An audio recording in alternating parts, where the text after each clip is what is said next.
Hello, YouTubers. Joe Kersey here. On November 29th, Saturday, 2014, at 1:15 in the afternoon, Eastern Time. Now today, well, before I get into this, if by any chance I inadvertently show a football game on the television that's on with the sound off, it's completely unintentional. All rights to that football game are owned by ABC Sports and the Big Ten and Ohio State and Michigan and all that. So, draw in your horns there, YouTube and Google, about copyright violations. Well, having dealt with that, as I mentioned, today is indeed the day of the Ohio State-Michigan football game, which was and is, was certainly in my family, always a very big deal. And of course, it's a massively big deal here in Columbus, Ohio. Well, the Columbus, Central Ohio area, anyway. After, things how the university's turned into kind of a horror out outfit. I call it the Pimpaversity now. I'm basically indifferent to the outcome of this little contest. But, all right. Anyway, right now Michigan's ahead of Ohio State, for what it's worth, in the second quarter. Second quarter. 5 minutes to go in the second half, in the first half.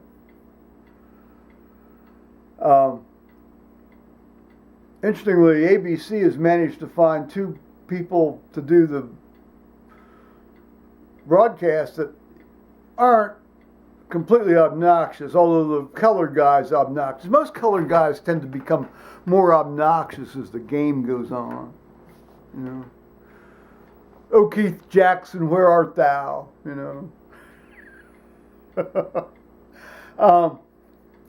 Last night, Paul and I went over to Liz and Henry's across the road and had this magnificent meal. Liz says, "Oh, it's just leftovers." Well, that's fine, and they were really good leftovers, and so we had, turkey and mashed potatoes and beans and green beans, and we also had these. Let me show you this. These kind of shrimp roll-ups. No, not shrimp. I'm sorry, salmon roll-ups. Which she was kind enough to send home with us. And I'll tell you, those are just really, really good, and very beguiling.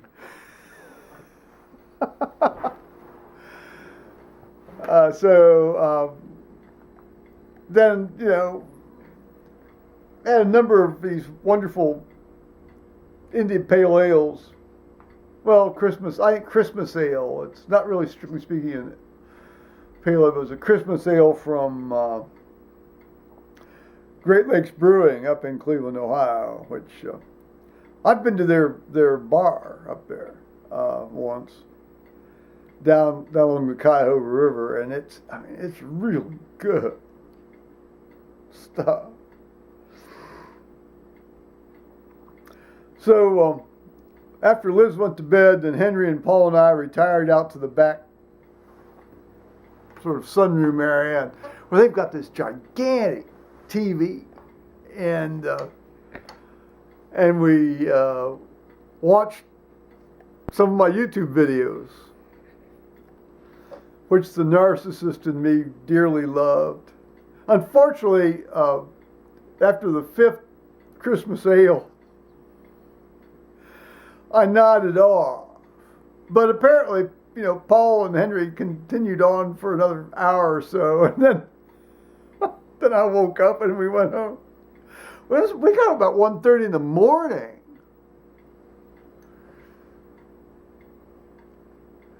Can't do that too often anymore, guys. That kind of messes me up.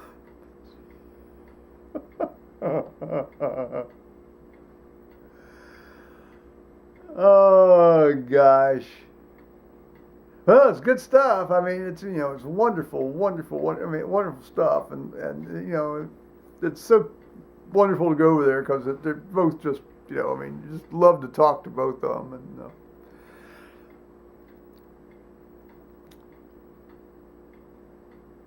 so I was well, as I always do, usually fruitlessly. I hope my son might come up and watch this game with me, but not as was the case last year, not to happen. So, well, I was hoping that he'd come up and then we could have some of this this Frankenmuth beer that I had shown you earlier. Talked about many videos back now, actually, that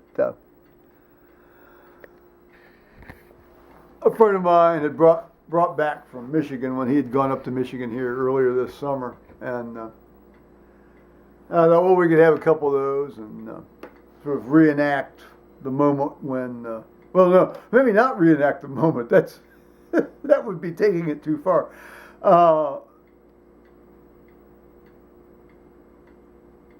When my dad and his older brother, 2 years older brother, who was the oldest brother in the family.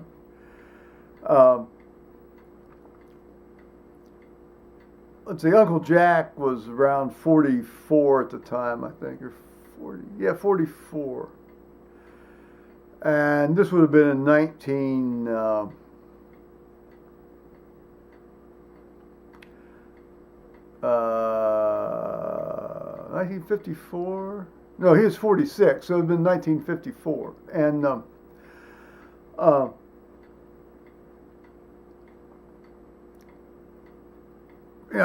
as I'd mentioned, the Kerseys saw each other pretty much every weekend, and so Uncle Jack, John William, to give him his proper name, had come down. Had driven. I mean, I think he lived up in the Waynesville area, so it was like about a 10-mile drive down to see my dad. And they had some Frankenmuth beer in cans that they brought back from Michigan that summer, and they had a couple of Frankenmuth beers, and then after Uncle Jack finished his, he went over to one of the pine trees, and one of these broken off little tiny limbs, stuck that in the can in that hole, in the hole in the can, that's when you had to actually use a real opener. That's when the cans were made of steel, and he told my dad that he was really, really sick with, malignant hypertension, severe hypertension, malignant hypertension, and talked about how he hurt all the time and ached all the time and didn't think he had too much time left. Well, as it turned out, he didn't. About 3 weeks later, he died. And my dad left that can on that tree. Well, until it crumbled and fell off, which happened long after my dad was dead. So I was thinking maybe Thomas and I could do something like that, but I don't think that's going to happen. Well, if it's not going to happen, it's not going to happen. I love what if history, but dwelling on a what if present is pointless. So there's a little bit of winter wisdom.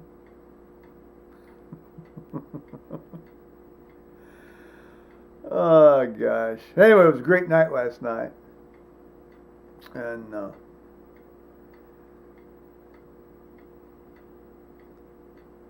all this football nonsense, you know. That was multi-million-dollar enterprise stuff. It's a game, guys. It's just a game, you know. Play a game. I suppose it's fun for the guys who are doing it.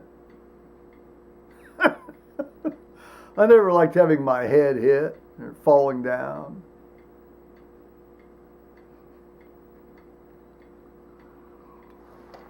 Well, that's about all I have to say here constructively right now, anyway.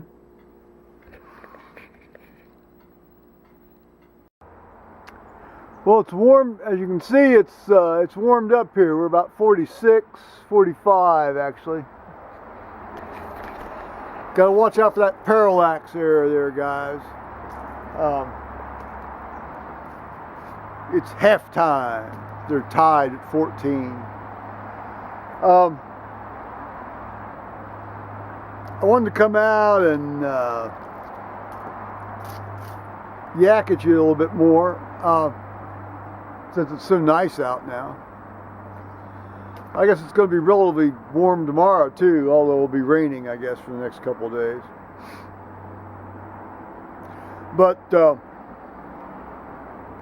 my goddaughter, who's in law school down there in South Carolina,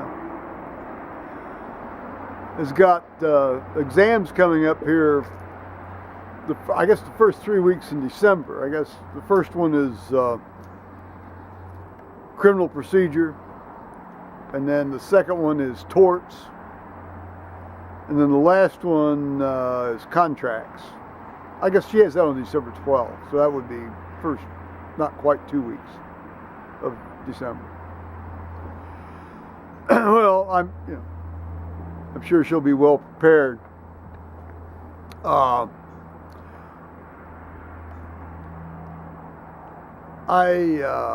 left a message, I think I left it on the Facebook thing, about my pre-exam routine for any major test I ever had to take, you know, starting from like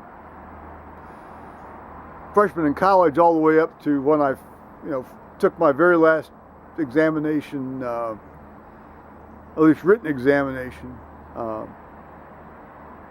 my anesthesia written board exams. So I had this short sleeve, sort of brown, but had like stripes, like sort of red and black stripes, short sleeve shirt, and I wore that to every single examination, regardless of the weather, you know, regardless of the circumstances. And then then I would always make it a point to go to bed by at least 9:30 in the evening. Even if I hadn't really finished looking at all the things I thought I should be looking at, I always went to bed at 9:30, at least by 9:30, oftentimes earlier, and got a good night's sleep. And then when I got up, and normally I was not a breakfast eater, and still am not, but it was one of the few occasions where I would actually eat breakfast, and I would eat a breakfast that primarily revolved around bacon and sausage. And then, as I said during my message, then I had some more. Then I had some more, and I made my thermos of coffee to take, with me. In medical school, you could bring coffee into the exam room with you and drink it.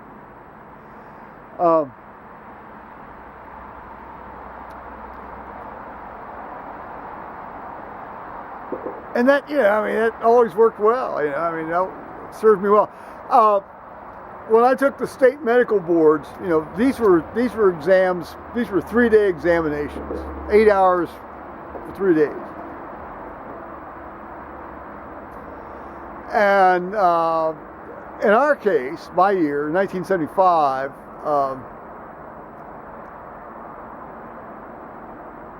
it was held in a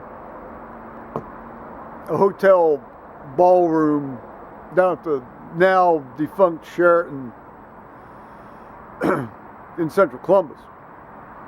And you had about, it was a fairly large group. I think they were probably around 300, 350 people taking the exam at,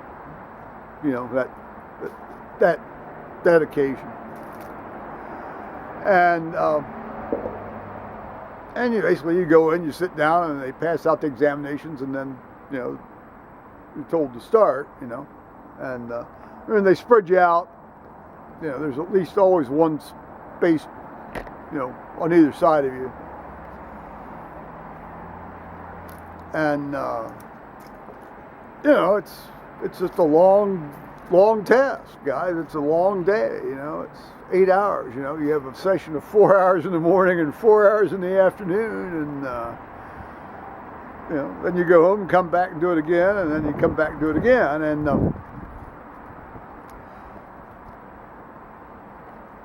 but, we were, some of the guys that had done this a couple, 3, 4 years ahead of us,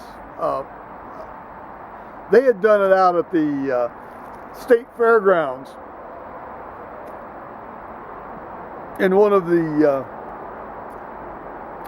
in the livestock arenas, and they would set the tables up in the livestock arenas, and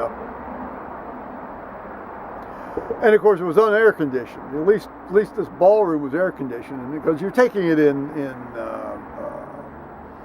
late June, and they go into this livestock arena at the state fairgrounds in late June, and of course, the heat and the stress and everything, oftentimes got to a number of people. And they talk about how guys would just sort of, lean over and just throw up during the tip. Blah, blah.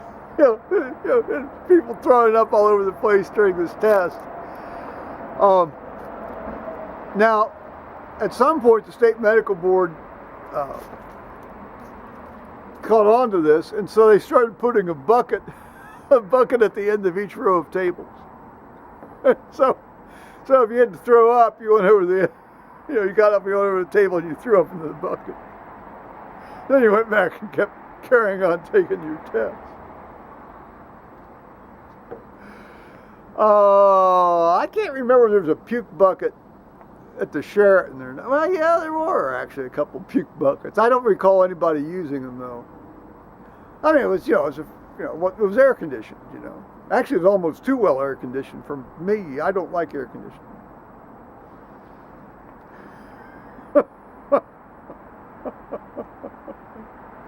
I know, I kind of like the idea that people are throwing up on either side of me. That might weed out the competition. But you're not really competing. You just want to get your license. You want to get your state license.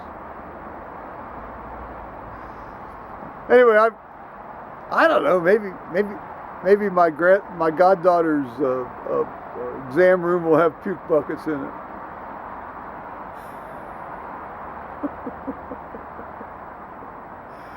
They won't. Let's put it this way. It won't be the first time somebody's had to go throw up after dealing with lawyers.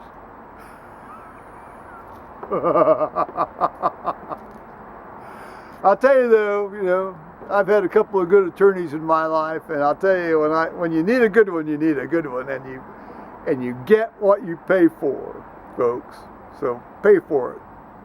Pay for it and shut up and be grateful. Okay, I think that's it for the moment anyway.